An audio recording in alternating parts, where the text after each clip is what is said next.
Hello, Made to Thrive Nation. Got a medical doctor, a cannabis expert, medicinal cannabis expert in the form of Dr.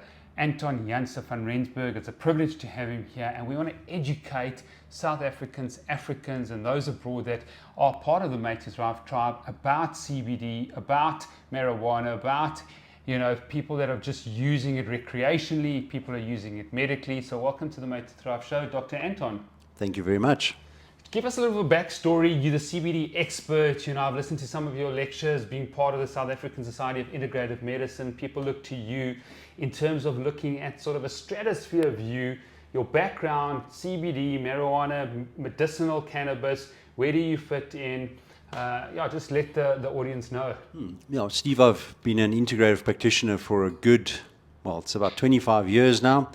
And I have a practice in Pretoria, in Brooklyn in Pretoria. And I still see patients till this day, but I have a passion for teaching. So when the opportunity came around with the decriminalization of cannabis, not the legalization, the decriminalization, we'll get into that just now, I started becoming involved. I've been doing CBD courses for doctors over the years. I have many fields that I enjoy. One of them is the microbiome, so I've done quite a bit of training for mainstream medical doctors in the field of the microbiome, which has been a wonderful adventure, and that hasn't stopped. I'm still doing that. And 3 years ago, we started having a look at the South African landscape and started realizing that there is an opportunity here for doctors to prescribe medicinal cannabis, but they need to be trained. And so the organization that I'm consulting to, introcan.com, they asked me, will I produce training material that the doctors can use in this field? And that obviously was a major journey, because I had to go. Let me maybe just say this. I've been looking at cannabis a little bit from a step back because it was illegal. And I'm a bit pedantic when it comes to these things. I didn't really want to put my foot in it. So now that it was legal, to prescribe to patients, that's when I really started studying the field and looking at the literature, the available literature, peer-reviewed, published literature, and then started producing these courses, CPD accredited. Now, CPD, for those that don't know, this is your continued professional development. These are the points that doctors need to be able to practice. They need to do 30 points every year, 30 hours of teaching. And as an integrative practitioner, I've studied at the University of Pretoria as a medical doctor, but I've got a master's degree in nutrition as well. And I studied in various fields of integrative medicine. I'm also a heavy metal toxicologist, had a toxicology practice at a point, not anymore. But did all these things like all of us do in the integrative world. We keep on studying, we keep on expanding our horizons. And so coming from the integrative background, this was a lovely fit. And now, 3 years down the line, having treated patients, this is the nice part. And having seen that this is not a myth, it's not a theory that maybe it could help for someone. That has been good the last 3 years. Now, you were saying when we spoke, it's the 18th of January, we're recording this, you said in the last 18 days, CBD consumption has dramatically increased. Our doctors are prescribing medicinal cannabis at unprecedented levels because of load shedding. Is that correct? I was getting stressed for a moment. Did I say that? I can't remember saying that. But yes, I think people do want to get prescriptions more and more because of all that stress. Yeah. But okay, so let's take a step back.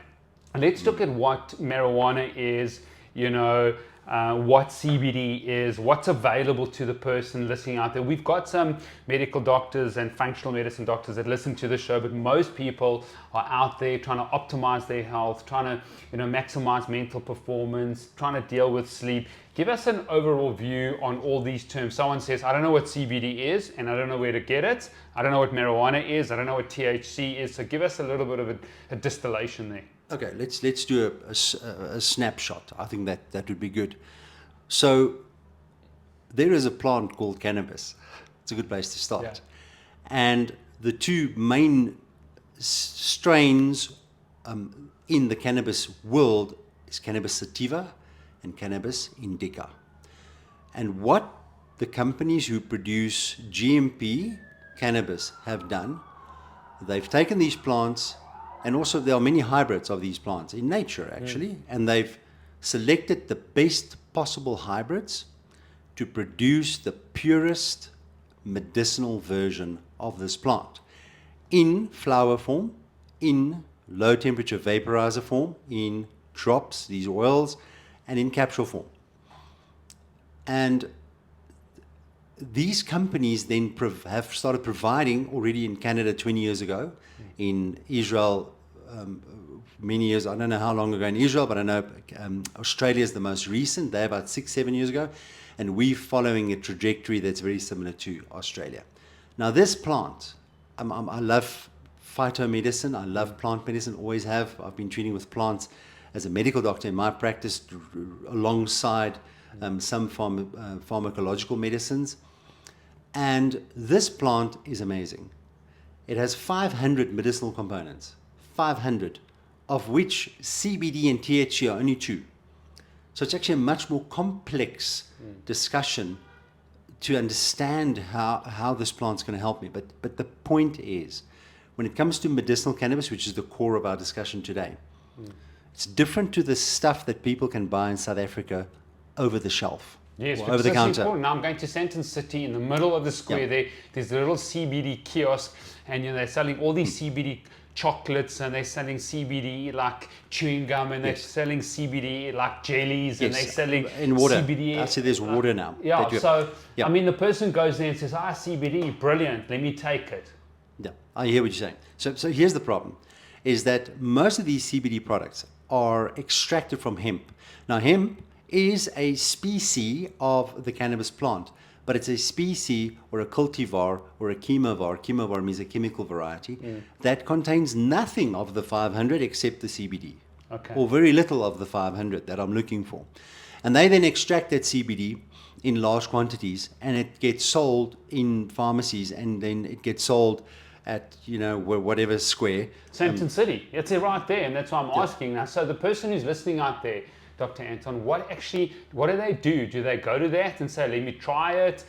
Do they go to their doctor? Do they maybe just because they don't want to take like a very strong form of medicinal cannabis? I mean, we've got to give some of the listeners out there some type of grid. That's it. So I don't do it. Yeah. I believe in the plant. Okay. I don't buy those because I regard them as grey products. Okay. No one had to test the product. Okay. So there's a listing in South Africa on a website called cannabisclinics.co.za. Okay. And independent practices are listed there of doctors who have been trained to do this and who understand how to do this.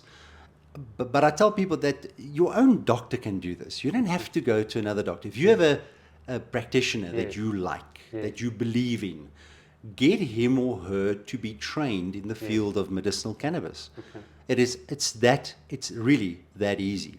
And if you want medicinal cannabis, go to cannabisclinics.co.za and get yourself a practitioner to prescribe the proper GMP, purest of pure products. Because you remember now, Steve, these factories are regulated by SAPRA, the health regulator.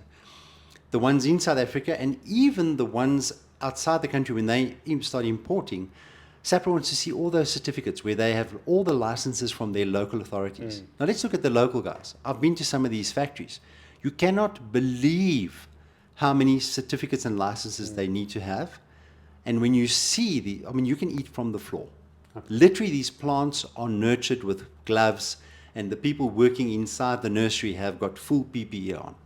And when you visit, you're not allowed to touch anything. Okay. So they're truly producing a medicine. So I've sometimes taken doctors to see some of these facilities to give them comfort, because they're like, hey doc, are we now prescribing dacha? Is this a good thing? And then or if they can't go, I show them the photographs of these facilities. I promise you, no one listening to me now has a kitchen that is as clean as these facilities. But these are scheduled products done under medical guidance. That's it. Is that correct? That's Schedule 6.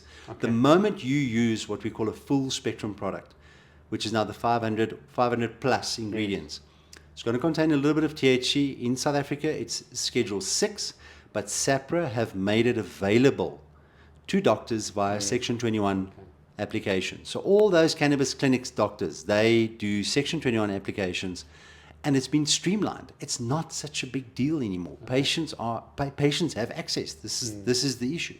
Okay. So then what's happening with all those other CBD products or people they can find online or, in all the stores wherever you go, CBD deodorant and, all these things? Where does that fall under? Is that under supplements that have to get sort of produced like, you can find a glutathione, you can find something at Clicks or Dischem, or you go to a practitioner, or people don't know the quality of what they're getting. Does it fall under that group? Yep, exactly. Falls under the exact group of supplements that at this point in time still is not really regulated. Yeah. So there's no third party that tests the products you see in these pharmacies, all the supplements. And I'm a supplement prescriber. I prescribe supplements.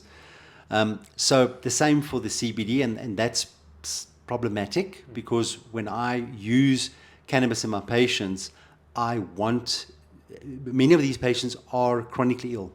They're vulnerable. I want to give them the right product. I want to have assurance that what I'm giving them is pure, does not contain heavy metals, which the cannabis plant is prone to. So it has to be tested. Does not contain fungi or bacteria or pesticides. But what about good supplement companies like you can go and get L-theanine or taurine or minoxidil for sleep. You're struggling with a bit of sleep. You don't want to go to your doctor and get a scheduled product.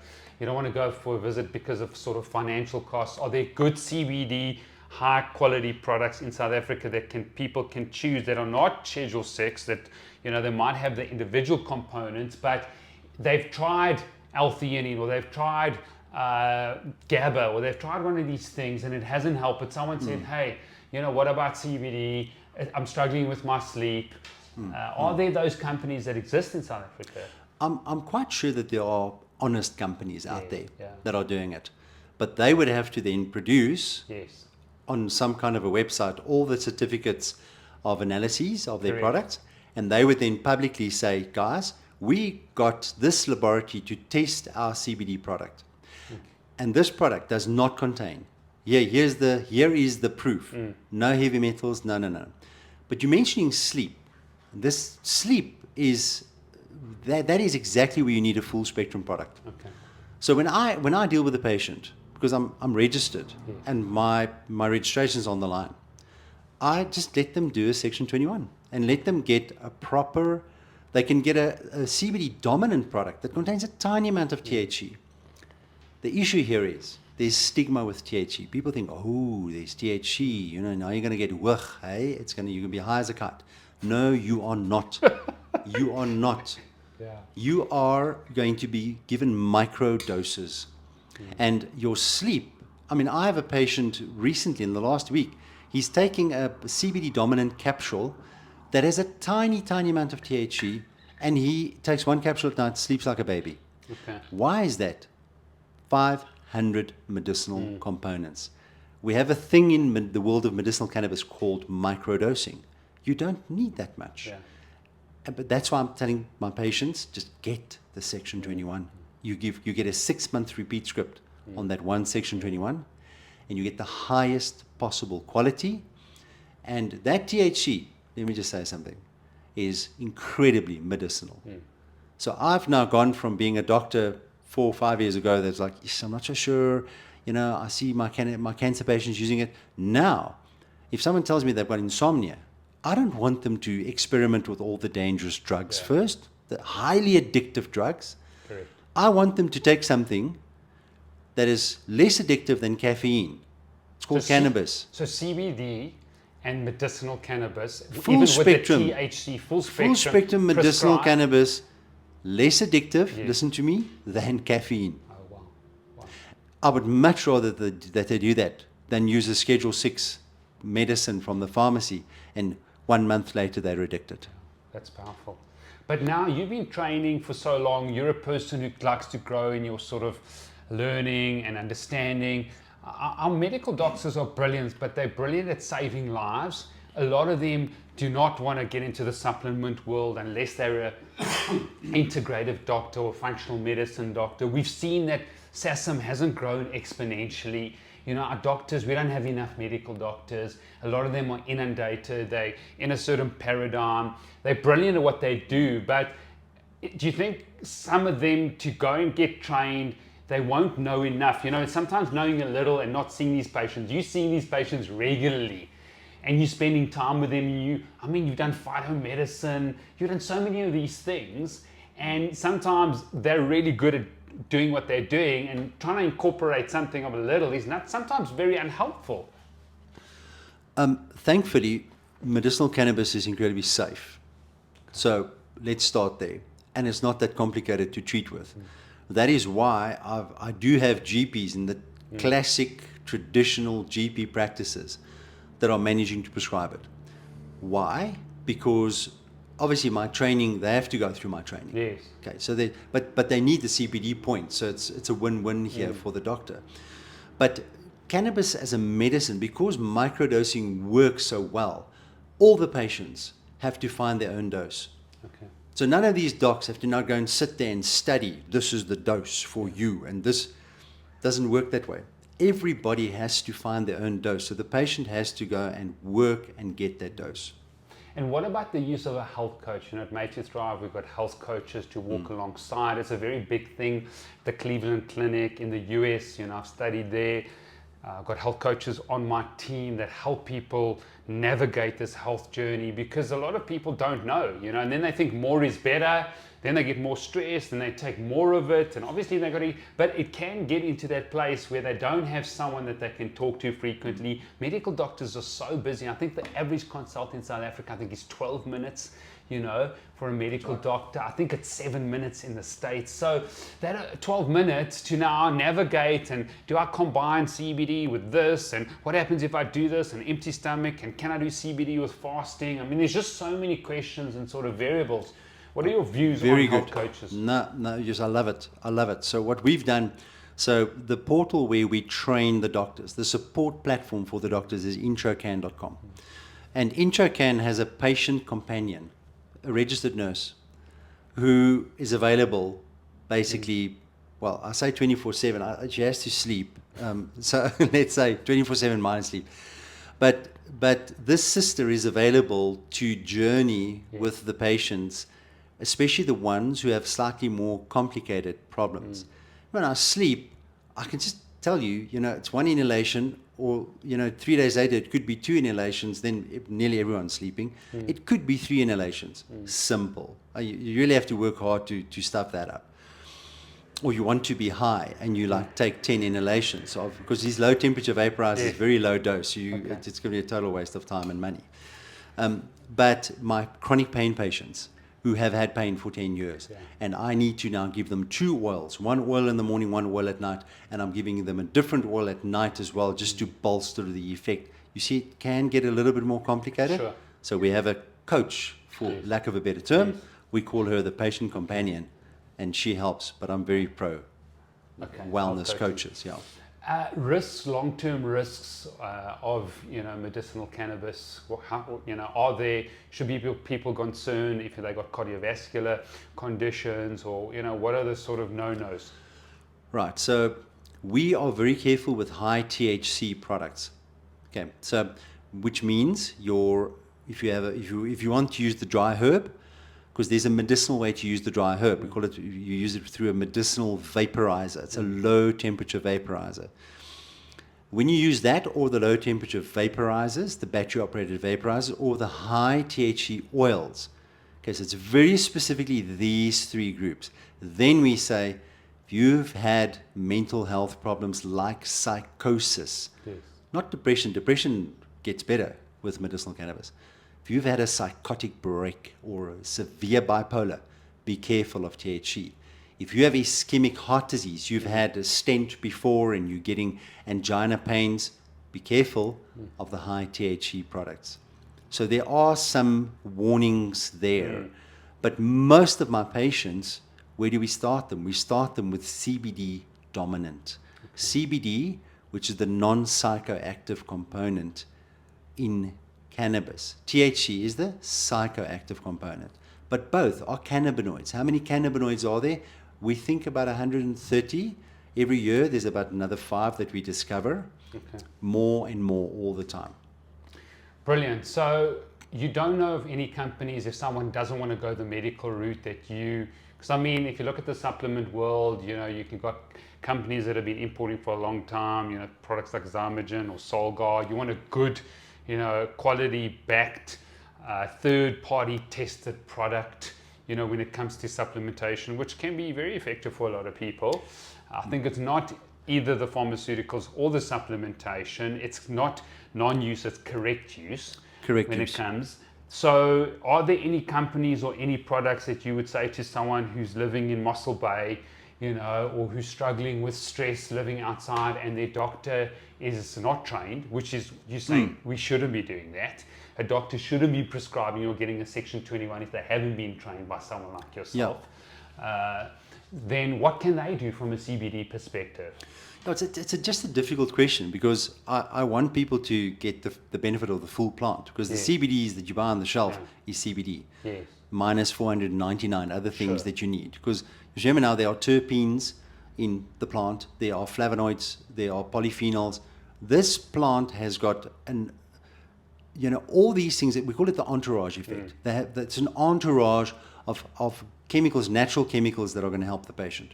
But I'm going to say the same thing that I tell my patients when they phone me and say, "Hey doc, I found this on the shelf because you remember you prescribed magnesium," which I always do. And I say, "Yeah." And they say, "I've got this." I said, No, hang on. I'm not, you're giving me work to do here now. Is there a number on the bottle? They say, "Yes." I said, "Well, there you have it. You phone that company as a customer and you ask them, send me the certificate of analysis, send me your laboratory analyses of your batch that this is from, that shows that there is no pesticides, no chemicals." So you know what? Power to the people. I've been doing this for years, telling my patients, when you pick a supplement off the shelf and you think it's nice, you think based on the label, remember? Phone, email, let them, and if they're not forthcoming, if they're defensive, oh my goodness, walk away. But engage. I'm convinced, I know for a fact there are good supplement producing companies in South Africa. I know that for a fact. I've been inside factories. I've got this little habit where I actually visit factories to go see for myself if these people are for real. But let's talk about some of those, because I mean, surely some of those people that are integrous and honest can look at, yes, it's only 2 extractions out of the whole 500, I understand, but it still might have some value because it's a lot safer than someone THC out there and a patient getting hold of it without medical guidance, you know. So, you know, what are some of the supplement companies that you've checked out that are part of your dispensary? I mean, I've been dispensing supplements and Chinese medicines now since 2001, 22 years. And, you know, I'm like a stickler for you. I want to make sure that the registrations are down there. The company's been around for a long time. They've been investigated. There's third-party testing, that people aren't getting something that's causing more damage than good. No. Tell us. So let's first start with cannabis. So the only cannabis facilities that I have physically visited are all SAPRA approved. Okay. Which means it's a Section 21. Okay. So because I'm such a stickler for full spectrum cannabis, I want my patients to use full spectrum. So I've been to Brits, I've been to Chronico in Paarl. There's a lovely factory in Paarl. So I've visited, I think, about 7 South African factories or grows. They call them grows. All of them controlled, either indoor or controlled greenhouse. Let me just then say something about that before I say something about supplements. The quality that our South African farmers are producing, and this should not come as a surprise to anyone, is of absolute unbelievable quality. So I'm hoping, and I'm really excited, that in 2023, South Africa will start seeing Section 21 approved South African product. In about November last year, actually even at the end of 2021, there was a flower that came from a factory that was approved, and then another factory came online from an approval perspective last year. So now, just to answer your question in a different way, full spectrum cannabis is going to become cheaper because the local factories, it doesn't have to be imported that much anymore. The local factories are producing quality, and local extraction facilities are doing quality licensed extraction. Are you with me? So these are the factories that I visit. These are also the factories that invite me, actually. Sure. And say, just come look what we're doing. And that get me to put on full PPE, because they know that those are the rules. Sure. So does that answer your question? It does and it doesn't, because from I a do cannabis think, perspective. I think internationally, and having spent a lot of time, there is a place for good quality CBD. Yeah, hemp CBD. Correct. Hemp extracted CBD, the single ingredient. Absolutely. The I question is, someone's listening to this now, they apprehensive to go the whole Section 21, medicinal cannabis. They want to look at CBD. Maybe they're working with a naturopathic doctor or doctor of Chinese medicine or a homeopath. They're under guidance. They're with a health coach. They're not doing this. It doesn't matter what you do. I mean, you can take paracetamol, incorrectly and kill yourself and get liver toxicity. We know that. It's very easy to kill yourself with paracetamol. So, and you don't need any prescription with a doctor. You can go and get it. So the point of the matter is, people are going to want to get CBD. There's a place for the schedule. There's a place for those supplements and that. Who's doing it locally? Where can people go? And I understand clearly that you've articulated that you want the full spectrum. Great. There's a place for that. Where are people going to go for good quality CBD products? Or do we have to do a second podcast? You will have to do a podcast without me, because and here's the problem, because I am limited by the Health Professions Council from naming the companies. Okay. That's my problem. Okay. So even though I know a few, Yes. I can't name them because I can get into trouble. Okay. Because doctors have got very strict. You also register. Sure. Our registration is very strict. Yes. We have guidelines. So that's why I'm telling my patients to phone the number on the bottle. The bottle. Yeah, and to get Yeah, but the they certificate. don't know what you know. So like when you're looking at a supplement company, even my clients from an executive perspective or corporate clients, they don't know what I know. My patients don't know what I know. So when I investigate, we're like the Sherlock Holmes. We can start picking up. The average person out there can be like absolutely hoodwinked. So Sadly, yes. So we need to somehow give guidance to say, listen, you're getting this L-theanine. It hasn't even been checked out. It says this dosage. There's a whole bunch of fillers and rubbish in there. I've done the due diligence. I've checked it out. I've been using it for a while. I've met the people. I've checked out the research, their studies. And so this is what I recommend. Yeah, that's right. And we can do that with our patients when they're in the privacy of the consulting room. So the few supplement companies that I've visited on site, then I can tell my patient, yeah, you know what, I know the person who owns this. I've been to the factory and I've done it a few times. I haven't done it thousands of times. I mean, there's still companies out there that I know nothing about. So you are actually... You've got your finger on. You've got a finger. No, it's not. You're not pressing, but you've got your finger on a predicament here that the South African consumer has, and that's why I constantly veer my patients to the Section 21 route, because it's not that big a mission. Because the whole Intracant support structure has made it easy for the doctors, so the patients actually get through it easy now. They can get a doctor very quickly. They do a virtual consult very quickly, and if they've got the right indication, like insomnia, like anxiety, like chronic pain or a movement disorder like multiple sclerosis or anything cancer-related pain, whatever, or even epilepsy, things like that. If they've got those indications, it's easy to find a doctor, it's easy to get the consult done, and it's actually relatively easy to do for the patient. They just have to pay SAPRA a single fee once in 6 months for the process, which is 350 Rand. That happens once in 6 months. So in a way, for me, that all those checks and balances, all those tick marks that need to happen for a Section 21 gives me comfort as a doctor. No, I'm with you. And I think we need people like you to be like straight down the line sticklers. This is THC. This is a Schedule 6. You don't play a game with it. But there are people that I'm seeing, having been here for 24 years, that are taking multiple medicines. They got multiple issues. Autoimmune, I've never seen it increase in the last years like it has. Absolutely. Patients are getting complicated. Reactions are happening. Yeah. So I want to say to the person who cannot get to someone like you, I mean, there's you and there's Intracan and there's that, which is fantastic, but there are thousands and hundreds of thousands or millions of people that are going to go somewhere to a pharmacy and they're going to sit there, and a person down the aisle there is going to say, oh, this supplement, brilliant. I think I'll take it. This CBD, fantastic combination.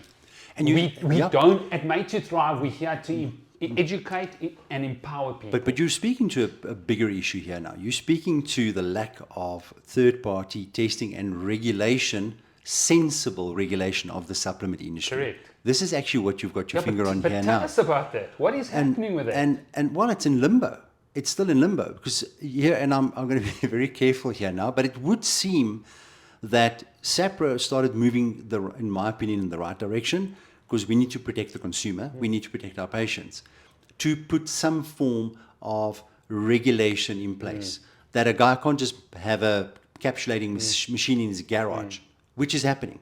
There are people with capsulating machine making capsules in their garage. There's a tin of oil here, and there's the machine making capsules. It's happening. So they want to regulate it. But this is my opinion. I think their initial attempts was over-regulation. And it was too strict, and it literally was on the level of a registered medicine. And so now you're going to kill 90% of the supplement market, and it's going to become prohibitively expensive for our patients to go and buy a supplement, because now literally the 10% of the richest of the rich companies who can afford this hectic regulation can do that. So I'm not an expert on the regulation. I've been just following it, keeping an eye on it, and it's a little bit in limbo at the moment because it was a court case. So the Health Products Association, many of the big companies that produce supplements, took SAPRA to court, and so they're in limbo now because SAPRA lost the court case, and they were told, no, you need to now produce a new plan that's a little bit more reasonable. Because, I mean, there are some good supplement companies in our country, but they're small. Yeah, but even abroad. Yes, so absolutely. Let me ask you a direct question. A supplement company that's been FDA approved, that's been in business for 30, 40 years, or Australia has got strict regulations on supplements. Very. Unbelievable. Very. So and they've got all the certificates, and they've got the third-party testing, and then SAPRA turns up and says, hold on, no, you can't bring these products anymore, or you can't bring any more lines, although all the regulations are there, everything's been done, all the testing's been done, and so now we say no. That's probably a better place than someone who's got a little capsulating machine and says, I'm in South Africa, and I can do whatever I want to do. And because I'm in South Africa, there's no regulation. And the consumer sits out there and says, and sees it in the Sunday Times at the back, cures arthritis, cures pain. And I'm like, my patients are inundating me with social media and questions about yes, I know. Well, I'm also inundated.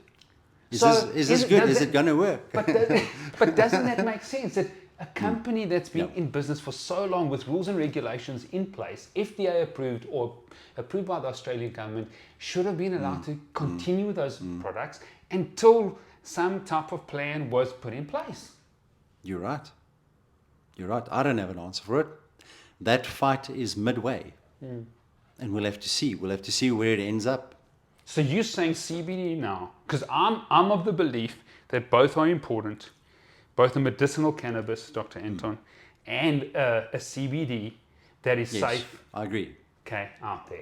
But at this stage, there are only one or two companies, and this is not medical advice, we do have disclaimers in there, but there are one or two companies that you know out there from a supplementation point of view that are not a Schedule 6 that people can tap into. So there are, it's not Schedule 6, but if the bottle contains less than 600 milligrams of CBD, then it's over the counter. The moment that the bottle's bigger, then it becomes Schedule 4. So none of these companies are doing it. Yes, so you can't do that. But let's talk about something that's not a schedule that someone's going to buy out there. So I still have to visit some of the extraction facilities. And then all I can do when I've done that is give you a nod on a podcast. I'm sorry. It's that literally is what I can do. I can say, yes, because I mean, it's also, there's a flood. There's so many products now coming onto the shelves. I mean, literally every 2 months I walk into one of these main chain pharmacies, and I see, oh, here we go. Yeah. Here's something else. And can I just say this? I have a concern.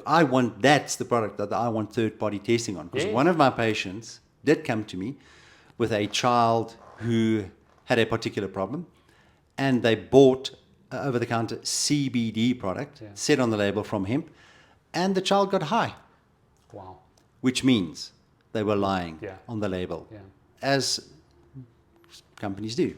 Well, let me tell you what happened to me is I tried CBD, I did a bit of research, I took the CBD product, I had such bad nightmares and night sweats.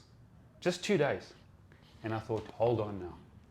Something's not right. Yeah, what is in here? What's going on in here? Having said that, I haven't had pharmaceuticals for 25 years, not a single drug. Never missed a day's work here in 24 years of practice to sickness or ill health. So I know my numbers, very, very, very acutely aware of how I feel. But just 2 days night sweats and terrible nightmares. Wow. Okay, that fits into the story of the child that got high. So that's why we need better regulation of what is on the shelves in the pharmacies. Okay. For people listening, I'm going to speak to Dr. Anton and other colleagues at SASM and try and find someone that we can interview here on the podcast to talk about CBD as supplements and ensure that we've got high quality, clean products that are free of toxins. I mean, there are so many toxins out there. I've interviewed so many people from a toxicity point of view. The Stephanie Seneffs of the world in terms of glyphosate, interviewing Zach Bush next month. So there is so much toxicity. The last thing people need to do is add more toxins. That's exactly what they don't want to do.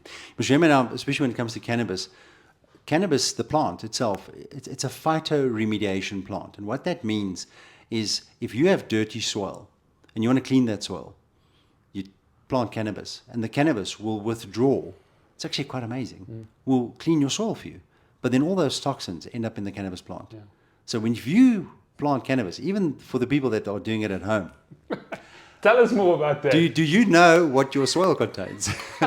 And are you sure that your plant is not busy cleaning your soil and then you're using that plant? That's hectic. So, unpack that, because I mean, you're giving me big eyes. For people that are listening, check out the YouTube channel. It's going to be hilarious. But if you think you're growing like marijuana at home and it's helpful, you could be causing damage. Because you don't know. And also, are you monitoring the presence of mycotoxins, toxins that are produced by fungi? Okay. For example, here's a good example. Peanuts. Peanuts is a plant that's quite prone to grow a particular type of fungus called aspergillus. Yeah. And aspergillus produces an aflatoxin that's carcinogenic and give you cancer if you take it long enough and regularly. And so the cannabis plant's also prone to growing fungus. And you don't want to use pesticides on the plant because you don't want to consume the pesticides. So, I still haven't developed a course for home growers. Not sure how I'm going to do that. But there are some, so let me just say this. Over the last 3 years, I've had several consultations with people who were either growing cannabis at home and self-treating, self-medicating their pain conditions or their insomnia, or they were buying it behind the fast food store 11 o'clock on a Friday night from Joey. Wow. There's always a Joey.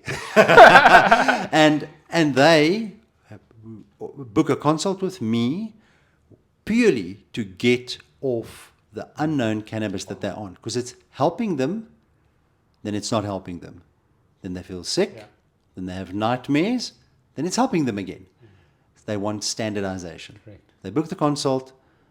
These are some of the easiest patients because they tell me their whole story and like, oh my goodness. I said, well, here's Section 21 approved product. What do you think here? Literally, I've had 2 consults where the person told me that terpene profile looks like the terpene profile that will work for me, and where they then exchange, they basically stop using their gray, they stop self-medicating with their gray product. That's why we shouldn't also, people, I think there's a bit of judgment when you see someone, you hear someone's using cannabis or they're smoking at home or something. Many of those people are self-medicating. Yeah. And I can't tell you how many people I have treated in the last 2 years who wanted to move from self-medicating with something, we call it a gray product. They don't know what they're using, to a pure GMP produced product, which is within reach now.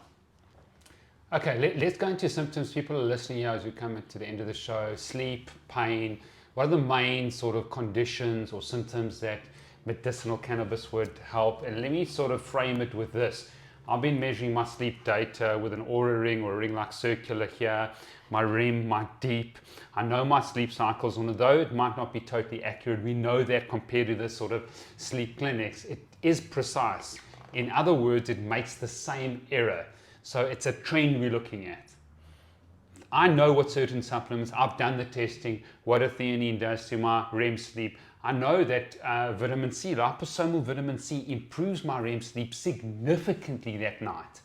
So what's the story with medicinal cannabis sleep? Different sleep cycles, if you know, and what does the research and the literature say? Okay. So maybe I can take it broader if possible, because in South Africa we're limited by SAPRA. So yes, there's a lot that you can do with cannabis and sleep. There's a lot that you can do, but we're very limited to certain conditions. So let me just list those conditions again. They are, like you've said now, insomnia. Okay. They are chronic pain. All the conditions in the chronic pain cycle, from osteoporotic bone breaks that then cause pain, to osteoarthritis, to rheumatoid arthritis, all your autoimmune conditions that, work on that. Then anxiety. Anxiety is rather new, but in the next few weeks, that is going to be thrown open to the South African public, because we do have approvals now, which is big. Think about that. How many people have anxiety, and how many people are using addictive substances for anxiety? Okay. So I've mentioned them now. So it's insomnia, anxiety, chronic pain. Chronic pain could also be an old injury. You could have an old sports injury that just does not want to heal properly, and you've tried everything. You've tried grounding, you've tried cold baths, you've tried all the hormesis methods, and you've done your whole thing. You're a cannabis candidate, medicinal cannabis candidate. Then movement disorders like multiple sclerosis, Parkinson's, where you've got spasticity and the medication is not helping. Even on the medication, many times it's not helping, right? And then cancer. Cancer, pain, cancer, nausea. I have never, because I do help patients in their last few months of their life, I do palliative support. I've never seen something work as well for nausea as medicinal cannabis. Sure. It's incredible, but you have to have THC in it. There has to be THC. So then that's the cancer group. And then there's the whole seizure condition group, or drug-resistant epilepsy group, and also strange conditions like Lennox-Gastaut and Dravet syndrome. I've treated a Lennox-Gastaut in South Africa. This young person, 24 years old, had 200 convulsions a day. Wow. And within 2 weeks, it was down to 15, using only a broad spectrum CBD. What that means, broad spectrum, it's got no THC. So it's 499 medicinal components. And so it's a powerful, powerful treatment. So then to go back to the top, I still can't give you a full, perfect answer on sleep cycles. I'm presenting a course on that, and I'm busy trying to find from the literature exactly how does it affect slow wave sleep, REM sleep, initiation, how does it affect maintenance. But what I do know from the research that it works, from published research, but in my patients, if someone struggles with initiation, I can give them something that works quickly, and then they're fine. But I've got many patients who struggle to initiate and who struggle to maintain. And there's a very elegant way to handle that, where we give them an oil 1 hour before bedtime, and they take a low temperature vaporizer and take a single inhalation. They initiate and they maintain. And here's the kicker. Because you're activating the endocannabinoid system, you remember now we have receptors in our body for cannabis. We produce cannabis. When you drank your mother's breast milk, you got your first dose of cannabis called anandamide. I mean, I usually joke when I've got audiences in front of me. I tell people, yeah, so when did you get your first cannabis? And everyone's like, no, never. I said, when you were 2 minutes old. Right. So that's why babies have this blissful expression on their faces after breastfeeding. Really, that is what happens. Endocannabinoids are produced. And because you are now taking an exogenous or from the outside cannabinoid, you feel good the next morning. I have trouble initiating sleep. I've just got a busy brain. And sometimes I need a low temperature vaporizer inhalation. 1, max 2. I'm not high. I honestly don't feel the stuff in my body because it's low temperature, it's low dose, it's microdosing. Okay.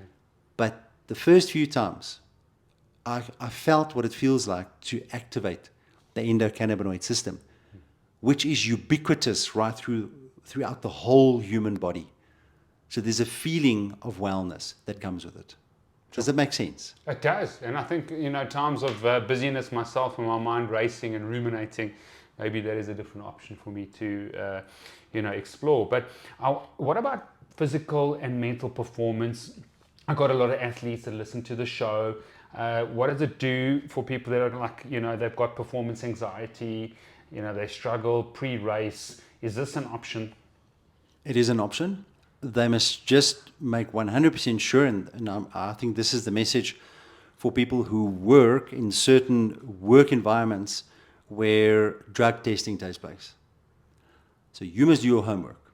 Yeah. If someone's going to want to test your urine for cannabinoids, this is not an option for you. Yeah. Simply not. End of story. Because you can't determine if someone's high, for lack of a better term, or someone, has got too much psychoactive THC in their systems purely by blood or urine. We still haven't figured out. You can do that with alcohol because it's water soluble. You can say, oh, your level's too high. Yeah. But you can use cannabis every day for 7 days, and 30 days later, I'll find it in your urine. Wow. So people who are listening to this, who want to use it, must just remember, if you're working on a mine, especially the mines and the big factories that use heavy machinery and where big levers or have to be pulled that open up flames somewhere. These factories have got a zero tolerance policy, and they're going to want to test you. So if you're an athlete, yes, this is going to work for your performance anxiety. The night before, or if you take it before, no. It's going to help. 2 hours before. 2 hours before. Absolutely. It doesn't hamper performance. Doesn't change. No. Especially if a doctor who knows what he's doing is giving it to you, he's going to be able. Because, look at the amount of THC you need for anxiety, 7.5 milligrams. How much THC is in a joint? 150 milligrams. 7.5, 150. Medicinal cannabis. Yeah. That's where the big difference comes. Some of my anxiety patients, I'll give a high CBD. This is where I'll use a full spectrum with that CBD dominant, tiny bit of THC in there. Now, my margin of error is much bigger. I can really dose. And many of these patients need that single dose. Some of my patients have got generalized anxiety disorder. So they start in the morning with their CBD dominant full spectrum drops, and they take it in the evening, and they've got a low temperature vaporizer with them in their pocket that they can take a single inhalation through the course of the day. A single inhalation on a low temperature vaporizer is 2.5 milligrams of THC. 2.5. Remember now, joint, 150. So we're dealing with low dosages here. I once, my sleep vaporizer, I once deliberately took 5 inhalations because I want to see what was going to happen to me. And it was actually so disappointing because nothing happened. I felt a little bit more sleepy though. Okay. So we have margin to move, when it comes to medicinal cannabis. Okay. So for athletes, for performance, mental, physical, no detrimental effect, only upregulates performance. You're not going to get tired or, maybe if you overdose. Yes, if you take too much, especially the night before. Yeah. A musician once approached me and said, I'm so tired in the day. And I said, tell me everything about you. And ended up eating a biscuit at night, a full spectrum cannabis biscuit or a cookie. And I said, whoa, okay, what's the size of this cookie? And it was a decent sized cookie. I said, well, you know what you should do? Eat 1/3 of what you're eating. And I solve these fatigue over, just right there. So you can, but it's THC, hey? Yeah. So you can feel sluggish the next day if you take too much. And a medicinal cannabis patient does not need that much. We are after the microdosing effect, the entourage effect of all these wonderful plant components. That's what we're after. And what about the CBD supplements in terms of, exercise and, physical performance and that? Has it any detrimental, or does it upregulate? Does it improve? So it's not going to have any detriment. The pure CBD, I can't quote any particular research that you're now going to run the 100 meters in 200ths of a second faster. There's I've got no specific research on that. It'll because you're going to activate the endocannabinoid system. So just from a general wellness perspective, you are going to function better. Because the more I study the endocannabinoid system, and you've done it too, it's all over the place. It's everywhere. What about erectile dysfunction, libido, sexual performance, and medicinal cannabis and then CBD? It works. I would say medicinal cannabis because you want that, once again, the full spectrum effect. But in females, you are much more likely to have sex if you're calm. You need the parasympathetic nervous system to kick in, the sympathetic dominance to come down. There we go. Okay. So, and in women particularly, anxiety is a big passion killer. So that's why medicinal cannabis, could potentially have a role to play if this person has anxiety. And then there is research, quite a lot of research actually, into sexual functioning and how females potentially could reach orgasm much better if they are taking cannabis. But now, let me give a caveat here. Is some of the research, the guys were smoking joints. Okay, so we're looking at this. And yes, some of the men, their erectile dysfunction seemed to be, a little bit better. Because why? Let's go back to the whole point. If a guy is anxious, right, and if he's already got ED, erectile dysfunction, now he's anxious, because we're going to get it on tonight, So what now? And then already you're on the wrong foot. You're a step backwards. So if you can deal with anxiety, then yes. So is it working through nitric oxide? Is it working through testosterone upregulation? It is getting converted from testosterone to DHT. There's just this hormonal area, and the reason I say that is I'm just seeing hormonal dysregulation at another level because of xenoestrogens. Xenoestrogens is all over the place. It's just causing pollutants. It's just causing so many problems. Environmental pollution. So much exogenous testosterone, and there's a place for it once again. But it just seems like it's way too much, and I'm concerned. Medicinal cannabis, CBD, what is it doing to the hormonal system? Okay, so when it comes to sex, my biggest thing that I hook it on is the fact that it's going to calm people down. Okay. Right. But it would seem, and we're still investigating how exactly this is working, that people who have more estrogen, females, seem to do better. That there's an interaction between the endocannabinoid system and exogenous cannabinoids and people who have estrogen. So I'm digging. Ask me again one day. Digging. Okay, so you've heard it yet, mate, to thrive. You've heard about sex and medicinal cannabis. You've heard about anxiety, insomnia from Dr. Anton, who is the medicinal cannabis expert. He's trained many, many doctors. He's a functional medicine doctor, integrative medical doctor. He's just consistently learning and growing and developing. I'm just so grateful that you come on the show. I think we need people like you to hold the line, to toe the line. We need the rules and regulations. The barriers actually releases freedom, because people can, they can flow through those barriers. I think it's crucially important there. They're there to help. Having said that, we do want good CBD supplements, I think, in South Africa. So I'm going to call you out, and you are courageous. To get into this field, I think must have been like a lot of courage, and I want to say I salute you, declare favor and blessing over you. I get such an incredible energy from you because you want to help people and change people's lives and not hurt people, and I think that's what's happened in the past. There's been just so much damage. So I'm going to say, get to those factories where CBD is extracted. Maybe it's going to come from those SAPRA approved, where they've got a CBD supplement. I'm not sure, but we need people like you, Dr. Anton, to investigate on behalf of the public and the people out there to ensure that it's safe but effective, and give people many avenues, because they are going to do it. So we want the safety guidelines in place. Yeah, that's right. Last comment before you go, a message of hope to South Africa. I haven't had the most depressing 18 days that I can ever remember in this country. Being here my whole life, born and bred, 24 years of practice here, and I think I need to come and consult with you, because it's been a rough road here as we sweating it out because my aircon's not working because of the load shedding. Give us a message of hope. Yeah, that's such a good question. And I've got so many family members that have left the country. Yeah. And my message of hope is that I believe that we have got the most unbelievable human beings together here in this country.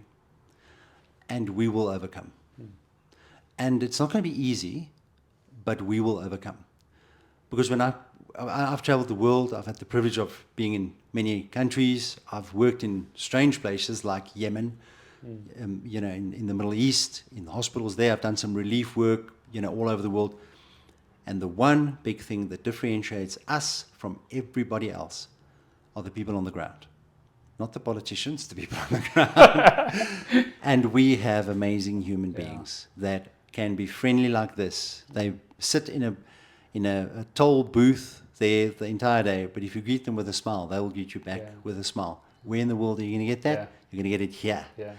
And so that just fills me with hope. And I think that we have the ability to overcome. We've done it before. Brilliant. Thank you so much. Wish you all the best. Thank you.